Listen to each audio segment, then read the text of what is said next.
All right. Greetings, Earth and Space Explorers. Welcome to Doc Waller's Earth and Space Report for Friday, May 30, 2025. I'm your host, Bill Waller, an astronomer, science educator, and communicator, coming to you on a cloudy late spring evening here in my hometown of Rockport, Massachusetts. These Earth and Space reports are intended to engage and inform people like you who are curious about Earth as a planet, who care about our life-sustaining biosphere, and who wonder about the greater cosmos and all that it has created throughout space and time. Video recordings of these reports are archived on the Earth and Space Reports YouTube channel. They are also in regular rotation on the 1623 Studios Community Access Cable Television channel. I'm grateful for the continuing interest and support shown by Rockport educators and students, Cape Ann cultural colleagues, cohorts of the Gloucester Area Astronomy Club, myriad Earth and space scientists, educators, and communicators, far-flung friends, family, and other curious folk.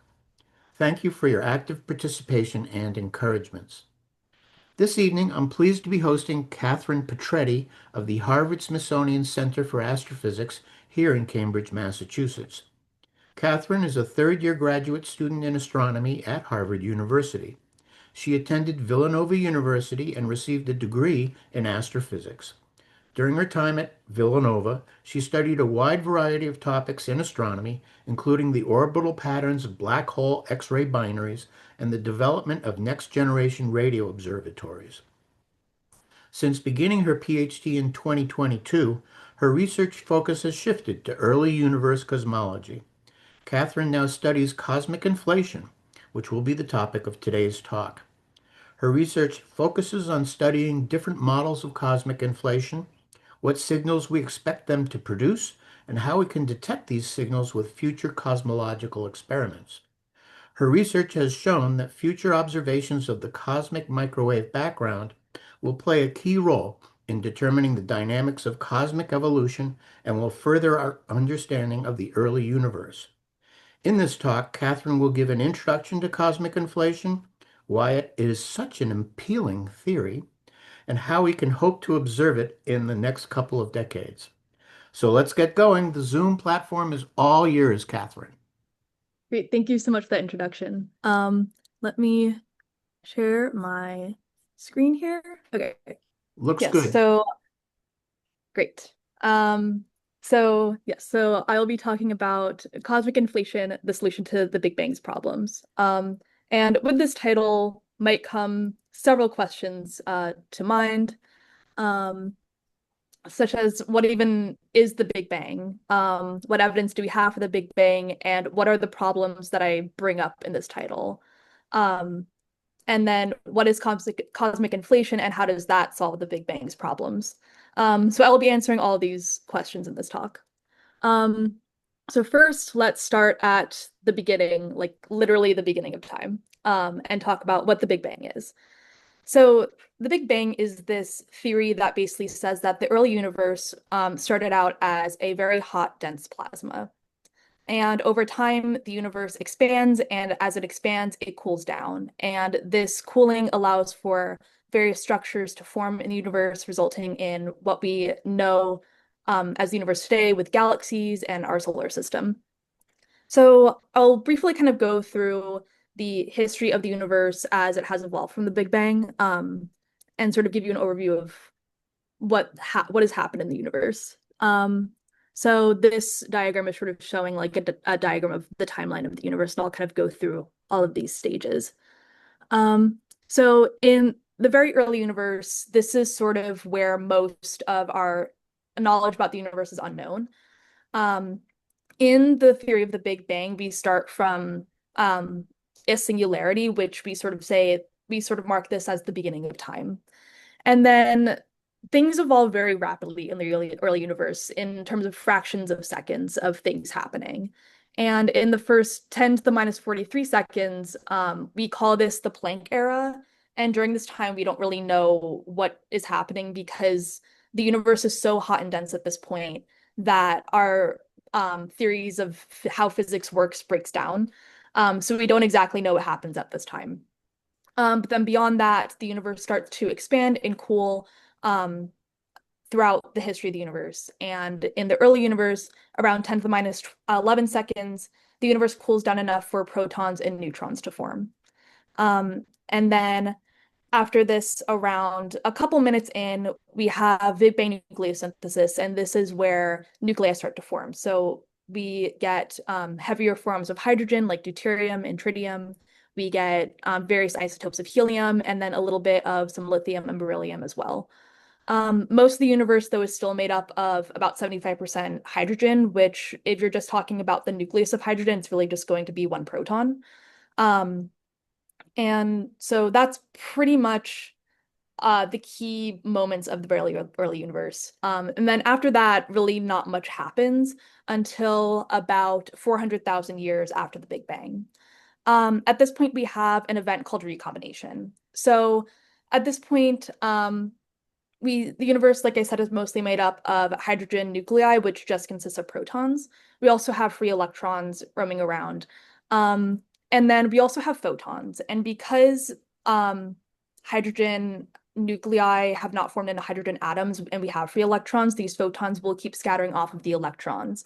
So this means that the plasma that makes up the universe is opaque. We can't see through it because the photons keep interacting with the electrons. And then around 400,000 years after the Big Bang, the universe has cooled enough so that neutral hydrogen can form, the electrons pair up with the protons, and the photons are allowed to free stream through the universe.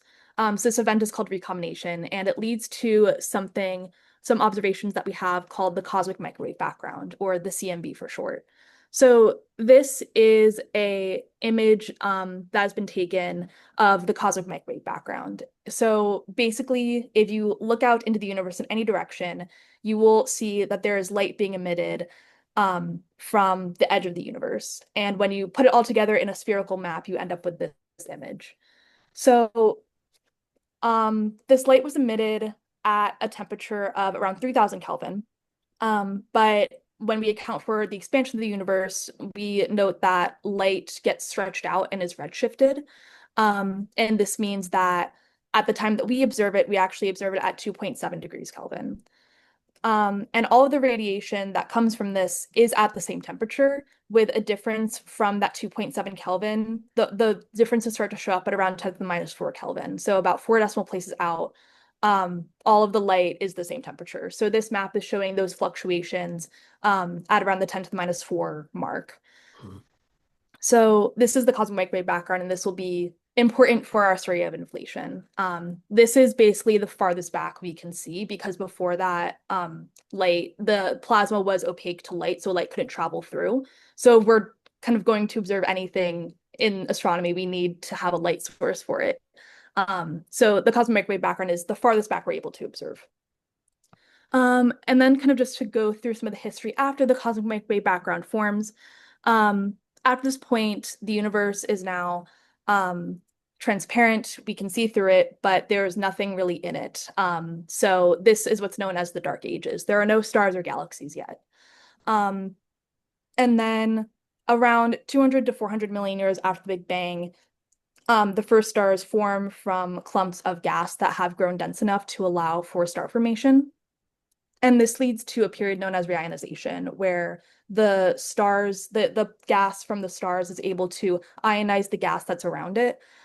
So this basically results in neutral hydrogen breaking off again into protons and free electrons.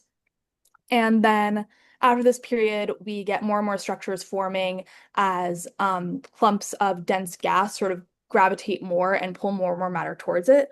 Then larger and larger structures will form from that. So then galaxies form around 1 billion years after the Big Bang. And then after that, galaxies continue to form and form clusters and superclusters and various structures. And we end up with the modern universe that we know today. And just for some reference, our solar system formed around 9 billion years after the Big Bang. And today the universe is around 14 billion years old. Um, so that's sort of like a lightning history of the universe, according to how we think it evolved from the Big Bang. So what exactly are the problems with the Big Bang that I mentioned in the title of this talk? So there are three main problems. The first one I'm going to talk about is called the flatness problem. And depending on who you ask, this may or may not be an actual problem. But the Big Bang, it sort of depends on your philosophical perspective, I guess. But so the idea is that we need to think about the curvature of the universe. So there are sort of three options for this, and we measure the curvature based on how much density there is in the universe. And we parameterize the density by this parameter called omega. So if the universe is flat, you can basically think of if you shoot two lasers that are parallel to each other out from Earth into the universe, they will never intersect. That is a flat universe. And we say that in this case, omega equals one. It has to be exactly one for it to be flat. If the universe is positively curved, you can think of it that the universe is like the surface of a sphere. And if you shoot your two lasers out and they start out parallel, eventually they will come and intersect. Like if you were to start out drawing two lines in Sharpie on a balloon, and you try to draw them straight, eventually they will end up intersecting. Or you can also think about it like the lines of longitude on a globe intersect at the poles. Hmm. In this case, omega is greater than one. And the last case is negative curvature. So you can think of this like the curvature of, or like the surface of a saddle. In this case, if you shoot your two parallel laser beams, they will diverge from each other. And in this case, omega is less than one. So these are like the three options for what the curvature of the universe can be. And today we measure that omega is pretty much very, very close to one, up to about 3 decimal places. Um, so the universe is very nearly flat. However, because of the expansion of the universe, odds are if you start out with some initial deviation from flatness, that deviation will get amplified as the universe gets expanded. So you need to basically start out with an extremely flat universe in order for it to be as flat as it is today. And if you extrapolate back in time, you end up with omega having to be exactly one out to about 60 decimal places, um, which is a very specific value. It's a very specific initial condition. So cosmologists ask, why is this value so specific? Why does it have to be exactly this value? And this is called the flatness problem. Hmm. And again, depending on who you ask, it may not be a problem because there's nothing that really says that it can't be that value, but there's nothing that says that it has to be that value either. So it just sort of depends who you ask from their philosophical perspective. However, from a fundamental physics perspective, there's a lot of parameters that re require fine tuning, which physicists don't like to have parameters have to be a very specific value. They like sort of having whatever initial conditions you want in a lot of cases. So from a fundamental physics perspective, it is kind of a problem because they don't like having very specific values in their theories. Um, so the next problem, which is definitely a problem, is called the horizon problem. So in this case, we have to think about something called causality. So light travels at a finite speed, and nothing can travel faster than the speed of light. So basically, the fastest that information can travel between 2 points is the speed of light. So if you have two objects that are causally connected, this means that they can influence they can influence each other. And in order to influence each other, the distance between them needs to be closer than the distance that light can travel between those 2 points. So if the two objects are causally disconnected, that means that they're farther away than the time it would take light to travel between those 2 points. So in the case of this is where the CMB comes into play here. So if we sort of look out from Earth to the CMB, you can think of this graph as the y-axis is going to be time, and the x-axis is distance, which might be reversed from what you normally see graphs as. Usually time is on the x-axis. But in this case, time is on the y-axis and space is on the x-axis. So if we start out at sort of the tip of this triangle, which is today, and we start to look out into the universe, because light travels at a finite speed, the further you look out, the further back in time you're looking. So if we look further back in time, we see the surface of the CMB, which is this second blue line on the bottom. And we can see two different points, which might be, say, the two opposite sides of the CMB that we see. And then if you extrapolate further back in time, from those points in the CMB to how far light could have traveled back to the Big Bang, you find that those 2 points can't touch on the opposite side of the CMB. They're too far away from each other to be able to be within each other's sphere of influence, if you will. However, as I said a few slides ago, the entire CMB is light that is radiating at 2.7 Kelvin with some small fluctuations.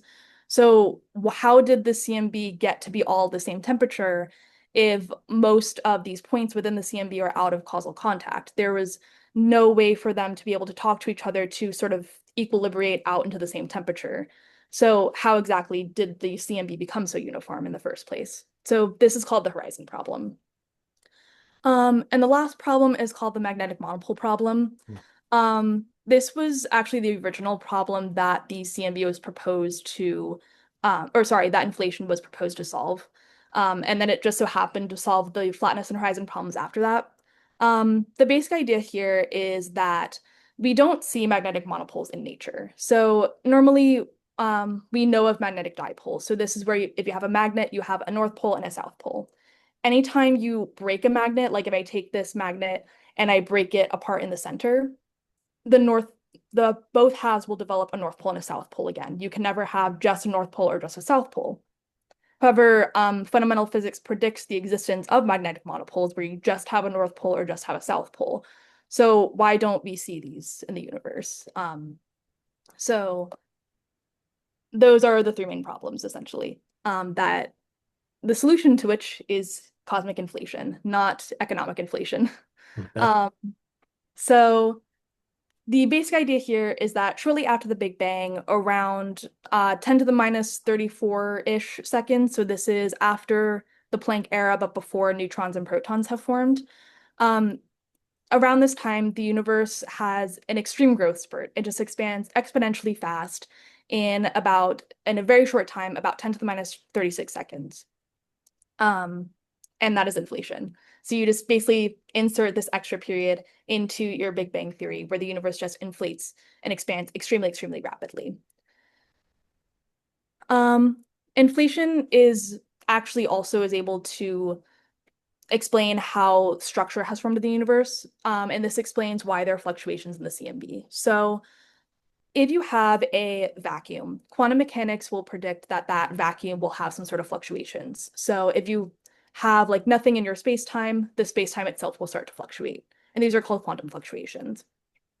So um, as the universe expands, these quantum fluctuations get extremely, extremely stretched out and become macroscopic. And so if you have, say, like an over dense region where you have a lot of heavy fluctuations, and then a region where you have no fluctuations at all, as the universe expands, the higher density regions will become hotspots in the CMB where the temperature is a little bit higher, and then the less dense regions will result in the cold spots where there's not as much happening in that region essentially. Um, and then over time, as the universe expands, these hotter spots will basically have more stuff there, so there's more matter to gravitate um, stuff into, and this will be the sites. These hotspots will be the sites where galaxies form, and then these cold spots, there will be nothing there, and they'll result in voids. So inflation is basically able to explain how these quantum fluctuations can grow to macroscopic scales and then source the CMB fluctuations, which then end up sourcing the formation of structure in the universe. So that's very handy for us to be able to explain where these fluctuations come from. So now I'll talk about how inflation is able to solve the three problems of the Big Bang. So for the flatness problem, imagine you have a sphere, and the sphere starts to expand rapidly. So as it blows up, the curvature of the sphere gets stretched out and stretched out more until eventually you basically have no curvature. All the curvature has sort of been inflated away, if you will. So you can think of this sort of if you're holding like a balloon and you start to inflate the balloon. So when the balloon is very small, you can sort of hold it in your hands and your hands will match the curvature of the balloon and your hands will be very curved. But as the balloon inflates, when the balloon is extremely inflated and you have your hands around it, the palms of your hands are going to be flat against the balloon. So that's kind of what's happening here. So this basically means that the universe can start out with any initial curvature you want, and then inflation will basically smooth out that curvature, and you'll end up with a flat universe anyway at the end. So that is a solution to the flatness problem. You basically can start out with any curvature you want. You don't have to start with a specific value of that omega parameter, and you'll get an extremely, extremely flat universe at the end of it anyway. Um, so that solves the flatness problem. So what about the horizon problem? So in this case, so because inflation um, expands the universe, you can basically start with like one area um, of your universe that is then inflated. So let's say this one area starts with extremely homogeneous. It's has all the same conditions in it. It has the same temperature, let's say. This one region will then be inflated to an extremely, extremely large size. And then after inflation, the two endpoints of this region will no longer be in causal contact as the universe evolves. But at one point before inflation, they were in causal contact because they are part of this under the same sphere of influence. So this will help to explain how the CMB can all be the same temperature because the two opposite ends of the CMB, for example, were at some point part of the same region before inflation happened. But then after inflation, because the universe grew to be so large, these points no longer ended up in causal contact after inflation ended. So this is able to explain how the CMB looks so uniform, and furthermore, how the entire universe basically looks more or less the same if you zoom out large enough. You basically have the same formation of structure everywhere. The CMB looks the same everywhere. So that is the horizon problem solved by inflation. And lastly, the magnetic monopole problem. So in this case, let's say that each of these dots on this grid are magnetic monopoles. So the universe can start out with a lot of magnetic monopoles, as many as fundamental physics needs for it to work, essentially. And then as the universe gets inflated, these points will be so far spread out that they will become very, very sparse. And so now today, magnetic monopoles are extremely rare because they are way outside of our basically sphere of causal contact. We haven't been able to detect any of them because they've all just been inflated away. So that solves the magnetic monopole problem. The reason that they're so rare is not because fundamental physics isn't right necessarily. It's just because they were all expanded away by inflation, so we don't observe them. One other thing that I think is important to point out here is that all of these are basically, all of the solutions to these problems are basically saying like you can start with kind of like whatever you want, and then whatever problem you need kind of gets inflated away. Um, I also want to point out that I started out by saying the quantum fluctuations kind of need to exist in order to see the structure in the CMB. Um, and those are not inflated away in the same way. The reason is that because as the universe expands, the quantum fluctuations get stretched out and are inflated away, but then because you're kind of stretching out the vacuum, you're stretching out tinier and tinier quantum fluctuations that get created and then get stretched out. So by the time inflation ends, you kind of end up with fluctuations that have not been inflated far enough away for them to not be observed. Um, you end up with quantum fluctuations of various sizes that see different sizes of hot spots and cold spots in the CMB. So in that way, they are kind of inflated away in the same way, but they kind of keep on forming quantum mechanically. Um, so they're still able to seed structure. So that's basically inflation in about 30 minutes. Um, so you might be wondering, is inflation the only theory that we have that's able to solve these problems? Um, there are a couple of alternatives to inflation, but they're not as popular of theories. There is still ongoing research in these areas, but inflation is by far the most widely accepted. But I still wanted to mention these because um, I would understand like why is inflation the only one I'm talking about? Why aren't there other scenarios here? So the first alternative to inflation is what are known as cyclic models. or also referred to as like the Big Bounce scenario. Um, so in this case, what happens is instead of having a Big Bang, we have what's called a Big Bounce. So instead of starting from the initial singularity that then expands into the universe that we have today, instead what happens is you have a universe that begins to contract, doesn't fully contract into a singularity, and then bounces back and then expands from there. And that bounce back allows for rapid expansion in the beginning of the universe that sort of mimics inflation. Um, but Hmm. so this is also able to solve the horizon and flatness problems in the same way that inflation does, but it has some problems. The main issue is that it's a very complicated model. So the all of these, inflation cyclic models, all of this have to do with quantum field theory, which is way too complicated to get into for the scope of this talk in terms of the actual fundamental physics of what's happening.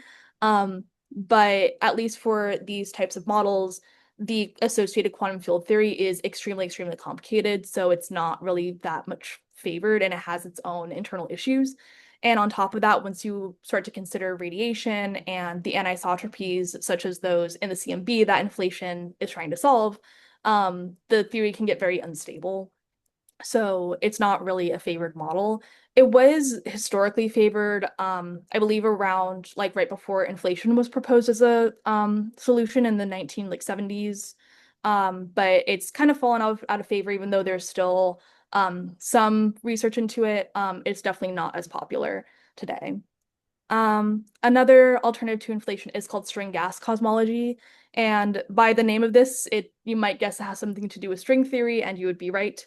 Um, so the idea behind this is that the early universe starts out as a hot gas of strings. And without going into any details of string theory, um, the idea behind this being able to solve or to be able to address the same problems that inflation addresses is that instead of having the quantum vacuum fluctuations that inflation has, the fluctuations within this theory are fluctuations of this thermal gas of strings. Hmm. So because you have these fluctuations, these are still able to seed structure and seed the fluctuations in the CMB and so on. Um, but there are some problems with this as well. So one problem is that it's difficult to reconcile with general relativity. There are some workarounds to this, but it makes the theory way more complicated as well. Um, Also, on its own, this theory doesn't really solve the horizon or flatness problems. You'd have to combine it with a cyclic model to be able to get it to work. But then again, that had its own issues. So all of these two models basically can get very, very complicated. So they are not as favored in terms of addressing the problems that inflation tries to address. So inflation basically comes out as the winner here and is the most popular current theory we have for addressing these problems. Um, I also do want to mention that inflation is not perfect. There are some problems with it as well. So one problem is this concept called eternal inflation. Hmm. So the idea here is that because you're expanding so rapidly and you end up with regions of the universe that end up out of causal contact with each other, you have our region of the universe which stopped inflating, but other regions of the universe that will not be in causal contact with us could keep on inflating forever. Um, so that's called internal inflation. And this idea that you have continuous regions of inflation that are happening in regions that are outside of causal contact with us kind of leads to the idea of the multiverse, where you have different pockets of the universe that are all outside of causal contact with each other, essentially creating a multiverse. So this definitely creates some, I guess, philosophical conundrums in terms of, the concept of what a multiverse is, what would that imply? Um, from an anthropic point of view. So some people have taken contention with inflation just because of the fact that it proposes a multiverse. Um, and yeah, so that's one, I guess, more philosophical problem with it. Um, Another problem is how exactly does inflation stop? So this process is called reheating. And we don't really know, basically, there's not a good mechanism to explain this or a known mechanism to explain how it ends. Um, so There's some, again, some ideas from quantum field theory where basically you have like, you can think of the theory being described as like a ball rolling down the hill of a potential, and then at the bottom of this hill, it kind of oscillates or like rolls back and forth at the bottom of this hill, and that process of rolling back and forth results in the end of inflation in this process of reheating. But the exact mechanism behind this and why this happens is not really known. Um, and another problem is that there are various models of inflation. Again, appealing to quantum field theory, you can have various parameters in your theory that you add, which can make the theory more complicated or simpler. And depending on what model you have in order to fit with observations, it can become that you need to fine-tune the parameters to fit the observations. Um, so that's another problem with this. Um, but as I will talk about, we might be able to see evidence for inflation in the next 1 to 2 decades, which might be able to address at least two of these problems. Um, so I will now talk about how can we hope to observe inflation within the next decade. So as of now, we don't really have direct evidence for inflation. We have some observations that sort of indicate or I guess confirm that inflation might have happened. They don't disprove inflation, but they're not direct evidence for it either. But within the next about 10 to 20 years, there are a lot of new experiments that are going to be coming out that will address or try to observe inflation directly.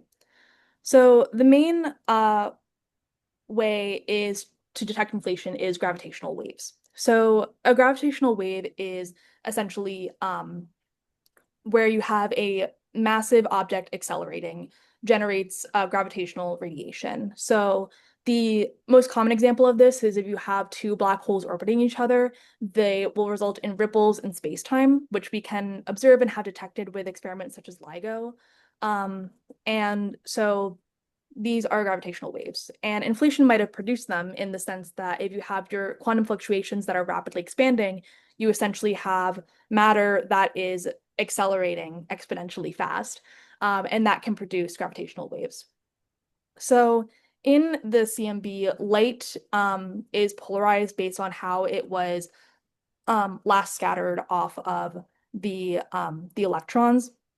And there's two different modes of polarization. So one is E modes, where the light is sort of aligned, like it's sort of coming from a central point and expanding outwards. You can think of light sort of coming out that way. Or there's B modes, where you could think of the beams of light sort of orbiting around a point. Um, so these are like different orientations in how the light is aligned in the CMB, and we're able to observe these. Um, however, B modes are a lot more difficult to observe because the amplitude is much lower. And it's thought that if inflation happened, they could source B modes in the CMB. So there are a lot of CMB experiments that are planning to try and detect B modes in the next like decade or so. So right now there's Simon's Observatory is a big one that is currently ongoing to make observations to detect B modes, and there's going to be I know of like a couple of proposed experiments in the next decade, such as Lightbird is one that's going to try to measure B modes very precisely. Um, so basically, a detection of B modes might be able to indicate that primordial gravitational waves exist and that inflation did indeed happen. If we don't detect them, that would actually also help because it would be able to rule out a lot of the simplest inflation models that predict that the amplitude of the B modes has to be a lot higher. So if we don't detect them, that means that the amplitude is lower than we thought and might rule out a lot of the very simple inflation models and might indicate that there's some more complicated mechanism going on within a different type of inflation model, maybe.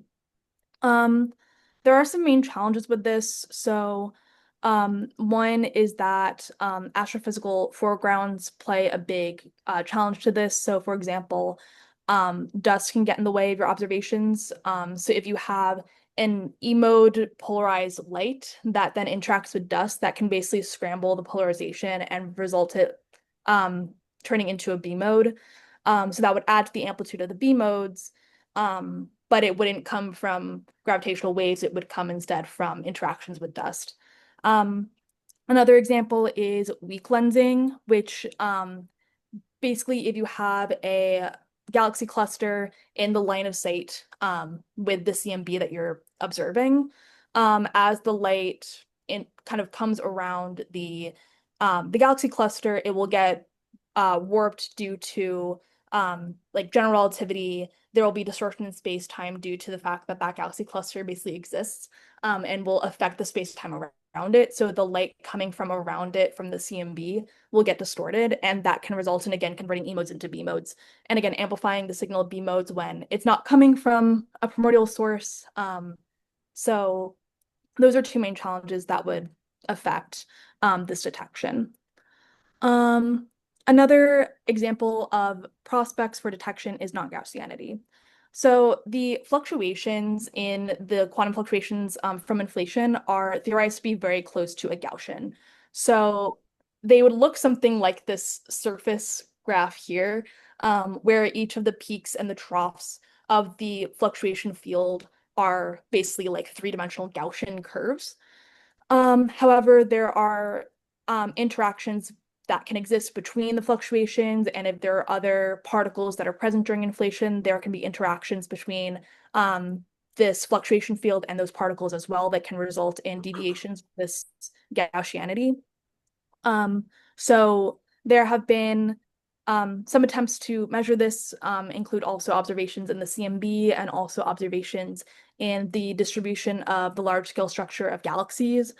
Um, and so similarly, if we are able to detect non-Gaussianity, that would be very good because it would be able to point to what types of particles might have been present during inflation, what types of interactions existed, and can also lead to discoveries of new physics that might have existed at the time as well. But conversely, if we aren't able to actually detect it, that would again limit the amount of possible models for inflation.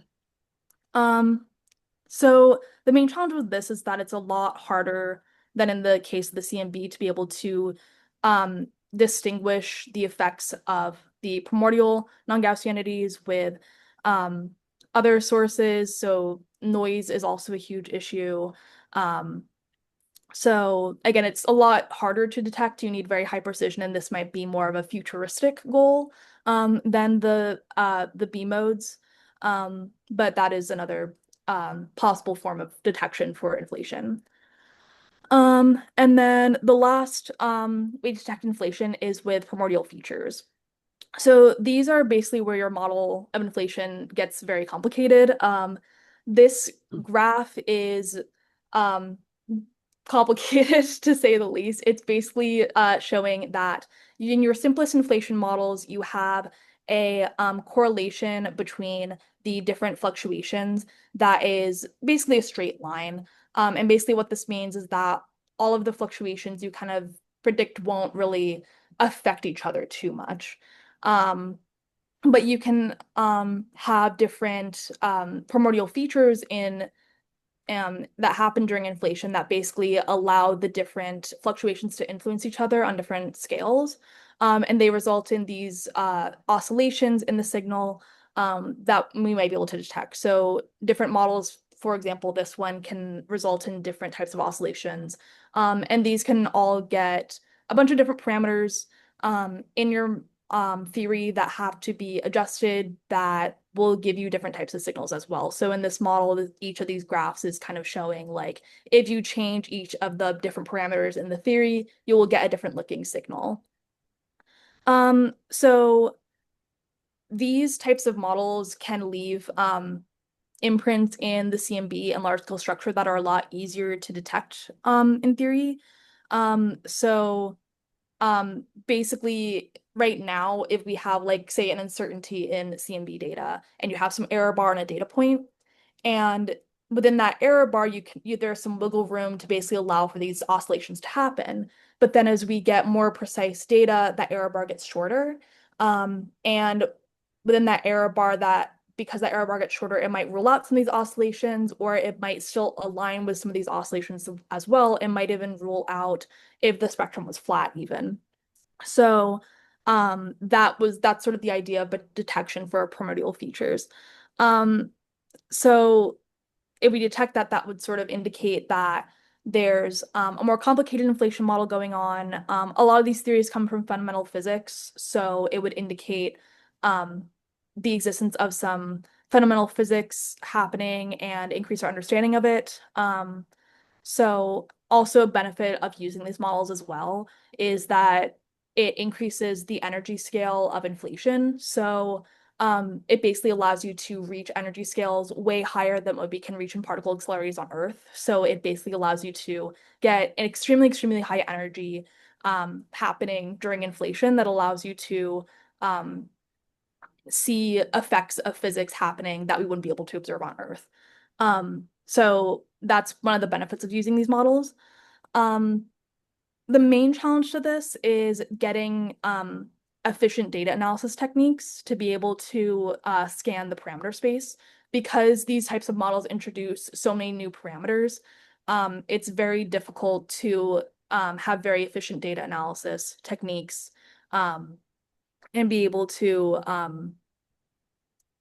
it basically can get very, very slow when trying to do analysis. So that's sort of the main challenge with this, um, especially if you're trying to extract information from various cosmological sources, such as the CMB and also large-scale structure surveys of galaxies. Um, it can take a very long time to perform data analysis here. So those are kind of like the three main prospects of observation.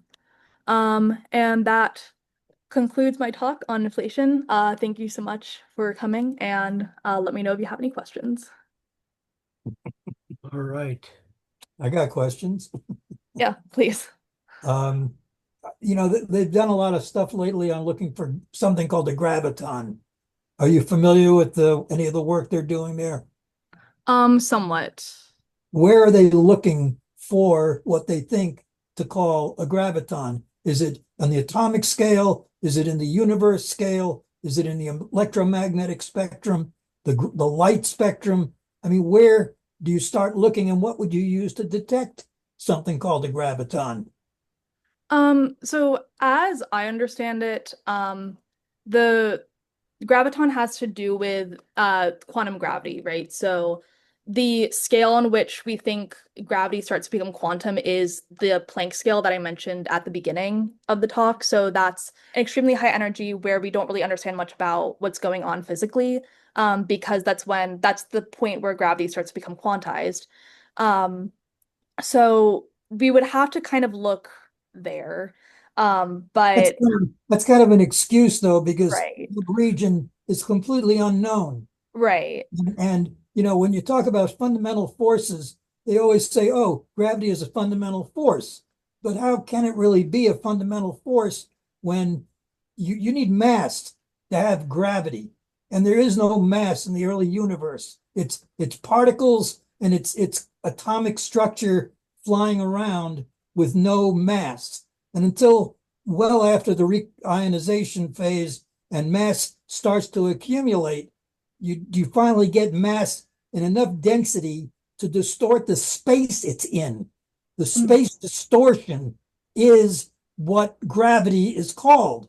It's that distortion due to mass.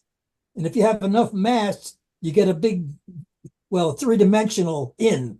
It's not like you always show the two-dimensional where it's a well, but it's three-dimensionally in. And it's like the more in you have, the denser something is. And that would be where you get finally gravity. And it's not the mass itself, it's the space. So right, you'd have to look in space for something called a graviton. And that's a very difficult thing to do. They don't even know where they're looking.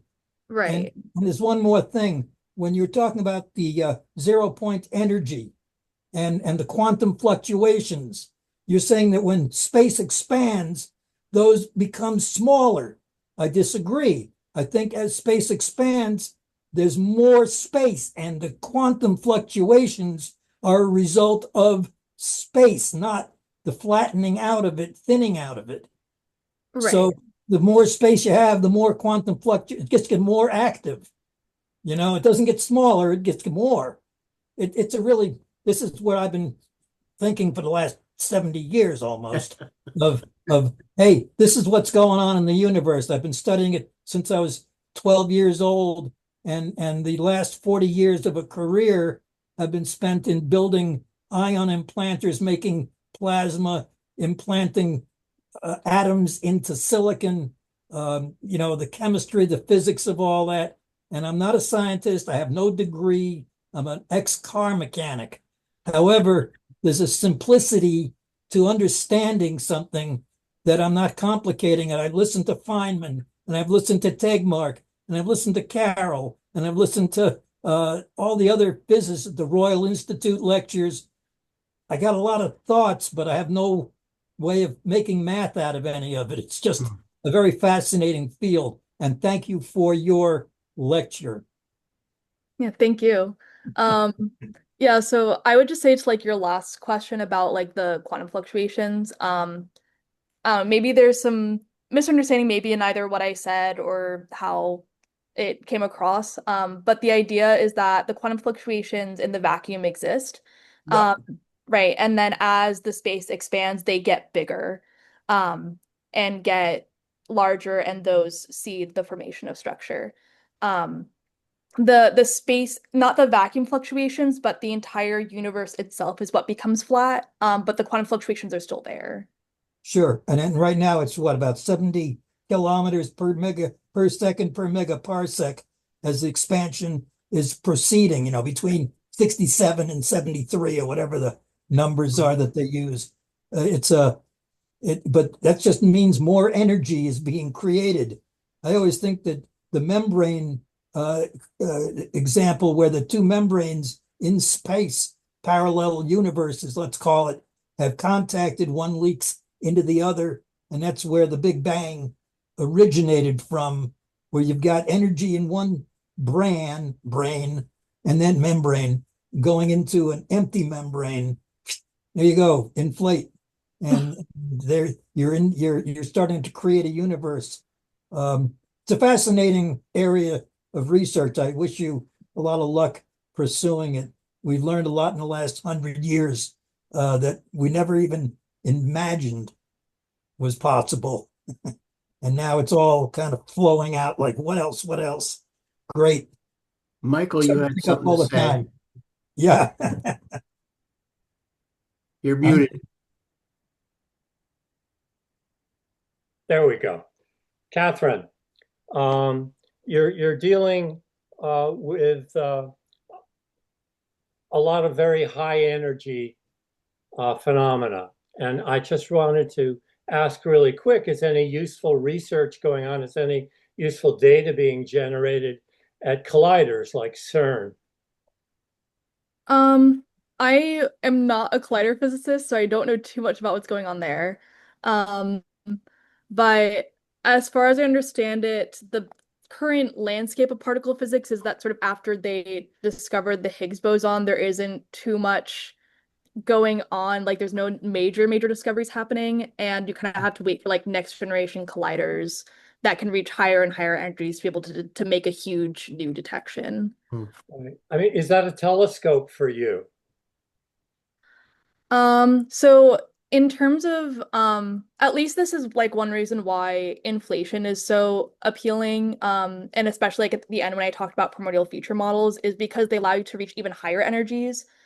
So it's a good probe of particle physics beyond what we could detect in collider experiments. Okay. All right. Thank you. Yep. Okay, Mr. Lukey, unmute, please.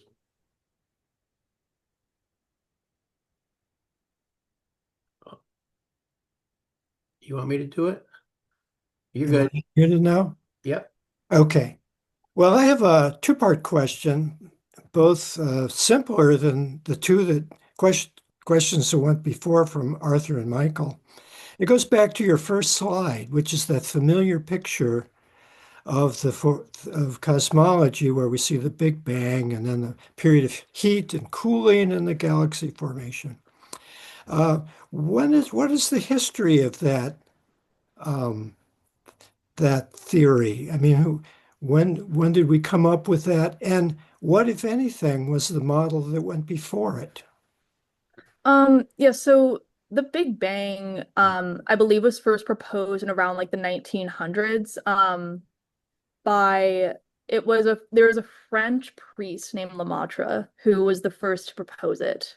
Um, and around 10 years after that, that's when Edwin Hubble came around and he basically showed that the universe is expanding, which was sort of served as like the first evidence for the Big Bang and the evolution of the universe. And then since then we sort of developed our understanding of what galaxies actually are, because before then a lot of people actually thought that galaxies were nebulae within the Milky Way and not Right? their own objects outside of the Milky Way. Um, so there were some important discoveries there. And so that was sort of like the beginnings of how we first came to understand this. So yeah. So what, if anything, went before that in terms of a theory? Was it like God made it? On Bingo? the back of turtles. Oh, someone correct me. Lemaitre is Belgian, not French. Thank you. Coming Yeah, from so some Belgians. before that, I'm not 100% sure. I believe the idea was thrown around that the universe exploded instead of expanded, um, which has sort of different implication in terms of how the expansion of the universe actually happened, because that would imply that different parts of the universe expanded at different times, um, or at different rates, which is not true. I could be wrong about that though. I don't 100% remember the history of the Big Bang, like the theory development of it. Yeah. Well, Um, thank you. I have a quick question. Um, the inflaton, I've heard about this particle called the inflaton. Is Mhm. that still being used, or does it have absolutely no use these days? Yeah, so that's still being used. That's basically like when you look at inflation through a quantum perspective. You can take this fluctuation field and think of it as a particle or a field called the inflaton. Um, and so thinking about it from that perspective, that's sort of how you get all the different types of models for inflation, where you can have the inflaton is coupled to different particles in different fields, and you get all these different parameters. Mhm. Um, yeah. I got another question, Mhm. We have Phil Schwartz first. please. Yeah. So just an observation. I was fascinated to see how quickly after the beginning of the Big Bang process, you had the formation of baryons of complex multi-quark particles of protons and neutrons. And, Mhm. and so that happens very, very quickly. Right. And you still have this chaos of, single proton hydrogen nuclei and free electrons, and the opacity of the whole soup at that point. But very, very quickly you got this formation of more complex subatomic particles, which I found kind of fascinating, because that was like what, 10 to the minus 11. 10, 20 seconds after the Big Bang, Mhm. almost Yeah. as soon as the end of the Planck era, right? Which Right. is, I just found that fascinating. Yeah. Yeah. The early universe does evolve very, very quickly. And then after that, there's sort of this halt sort of after Yeah. like nuclei form, that nothing happens for hundreds of thousands of years. That it's still essentially a supercharged particles, and Yeah, yeah. you don't really get the building of more complex elements until much later. Yeah. What curious what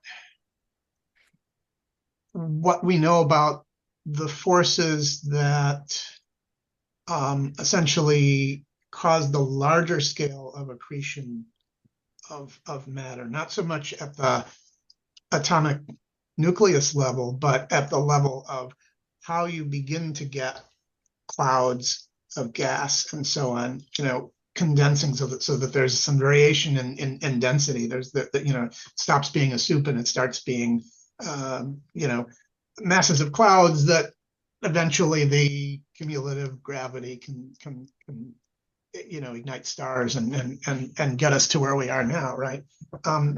What do we know about the forces that really started the process of accretion into clouds of gas that sort of got the gravitational ball rolling, as it were? Yeah, so that has to do with the fluctuations in the CMB. So if you have a hotter region in the CMB, that is a region where there's more matter is there. So and then the cooler regions are where there's less matter. So the more matter you have over Yeah, time, that matter will attract more and more, and that's what yeah, leads. yeah. It's a sort of a positive feedback loop. Yeah, it's like a snowball effect. But I guess the question is what produces the original fluctuations that allow that process to begin? Because something has to start the ball rolling, basically. Yeah, so that's where inflation comes in.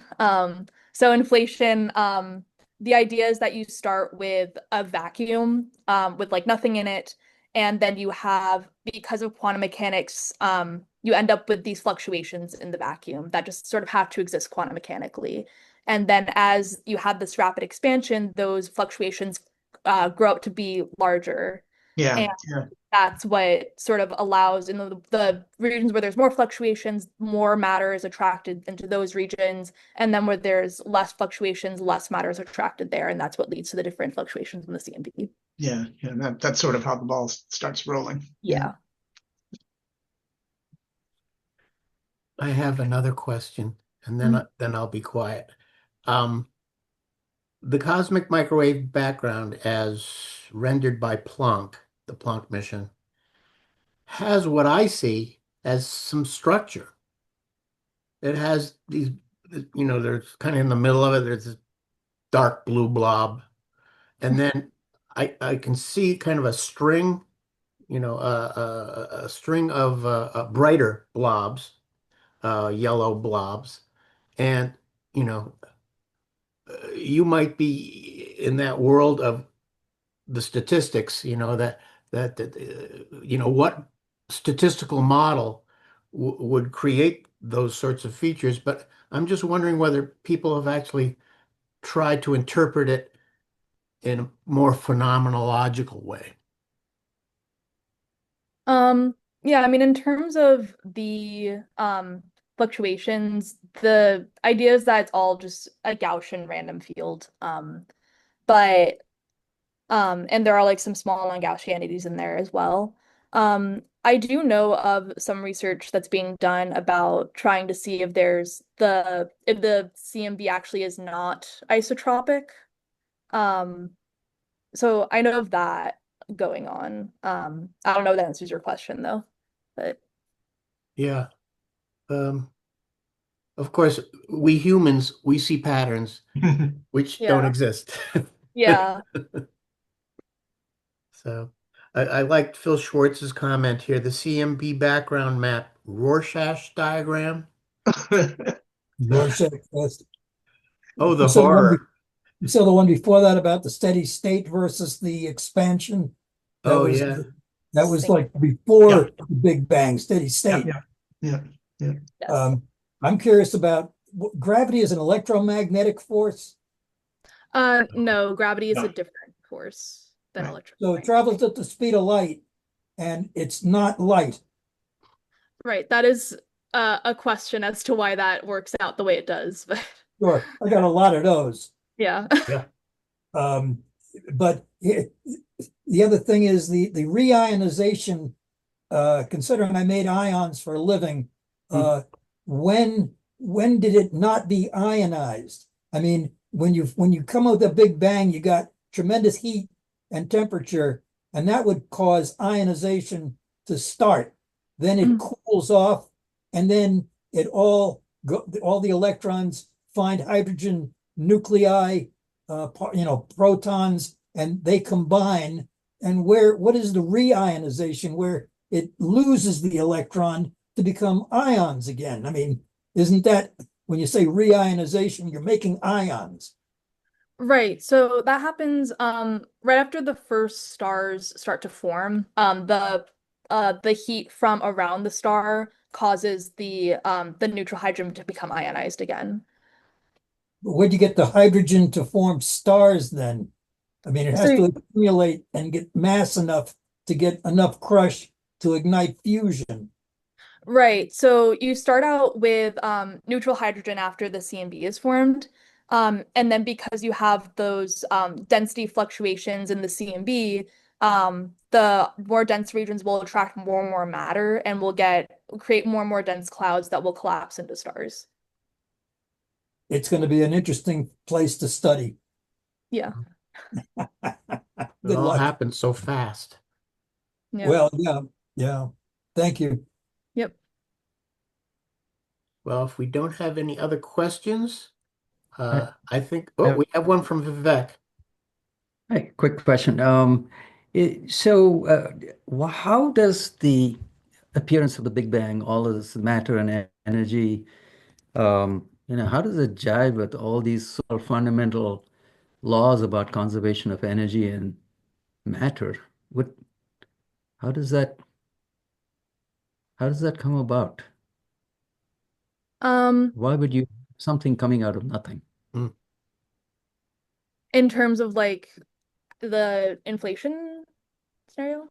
No, in terms of anything, regardless of inflation or steady state or anything, just the appearance of energy and matter all of a sudden into this emptiness. I Yeah. thought conservation of energy and matter were like the fundamental golden pillars of physics. Hmm. Yeah, so within the universe, I will say, conservation of energy um still holds. But when you start talking about like the Big Bang, something being created out of nothing, um, there is no energy to conserve yet, until the universe is created.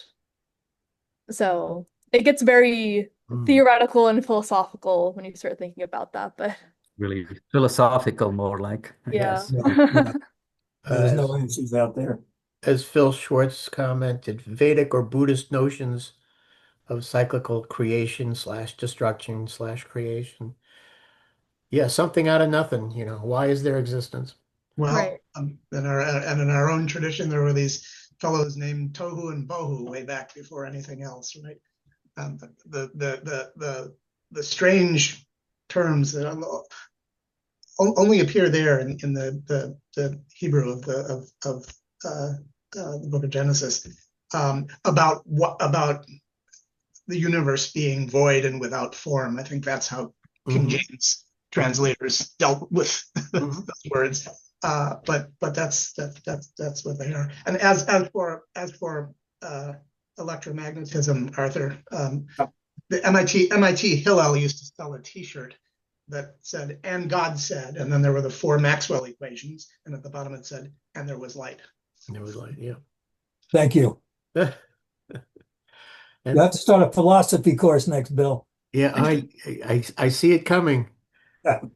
All right. Well, thank you so much, Catherine. You have inflated our minds. Yes. So I think we'll call it an evening. Thank you so much. Have a great night, everybody. Care. Bye-bye. Thank Bye, you. buddy. Bye-bye. Thanks. Thank you.